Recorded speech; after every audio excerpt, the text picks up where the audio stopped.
Hello mga ka-farmers! For today's video ay magbibigay ako ng vitamins doon sa aming mga alagang mga biik. At habang ginagawa ko yan mga ka-farmers ay merong nagtanong sa akin na bibigyan natin ng kasagutan at yun din yung opinion ko para doon sa kanyang katanungan. Ang sabi niya dito ay may nagsabi daw sa kanya na pangit daw ipagpatuloy na gawing inahin yung baboy kapag nagkasakit. Bali kasi yung akin nagkaroon ng lagnat at ayaw kumain. Sa tingin niyo po, tama po ba yung sinabi ng kakilala ko na huwag nang ipagpatuloy gawing inahin at hindi na daw maganda ang performance nito? Para naman doon sa opinion ko, hindi naman basihan doon sa gagawing inahin na papangit yung performance niya kung siya ay nilagnat o yung dumaan sa time na hindi siya kumain. Dumadaan naman talaga sa time na yung ating mga alagang baboy ay hindi kumakain, nagtatamlayin kumain, nilalagnat.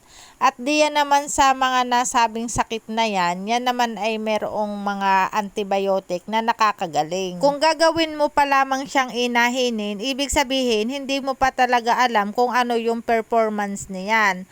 So, hindi mo pa alam kung ano yung maiibigay niyan sa'yo kung hindi mo yan ipagpapatuloy. So, kapag ganyan yung nangyayari, ay bigyan mo siya ng second chance. Huwag ka agad munang maniniwala doon sa sinasabi ng iba dahil ang papaniwalaan mo yung kakayahan ng baboy na gagawin mong inahin. Dahil sa pag-aalaga natin ng baboy, hindi ako, hindi ikaw, hindi sila, kundi yung mismong baboy ang magsasabi kung siya ay maganda o hindi. Salamat sa iyong katanungan at happy farming sa ating lahat mga ka-farmers.